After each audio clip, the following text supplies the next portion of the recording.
సువార్త అధ్యాయం 9:14 నుండి. యోహాను శిష్యులు యేసును సమీపించి, మేము పరిసయ్యులు కూడా తరచుగా ఉపవాసము ఉందుము గాని మీ శిష్యులు ఎన్నడూను ఉపవాసము ఉండరేల అని ప్రశ్నింపగా, పెళ్లి కుమారుడు ఉన్నంత కాలము పెళ్లికి వచ్చిన వారు ఎలా శోకింతురు? పెళ్లి కుమారుడు వారి వద్ద నుండి కొనిపోబడు దినములు వచ్చును, అప్పుడు వారు ఉపవాసము చేయుదురు.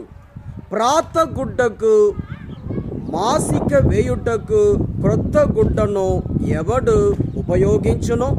అట్లు ఉపయోగించిన క్రొత్త గుడ్డ కృంగుట వలన ఆ ప్రాతగుడ్డ మరింత చినిగిపోవును. క్రొత్త ద్రాక్ష రసమును ప్రాత తిత్తులలో ఎవరు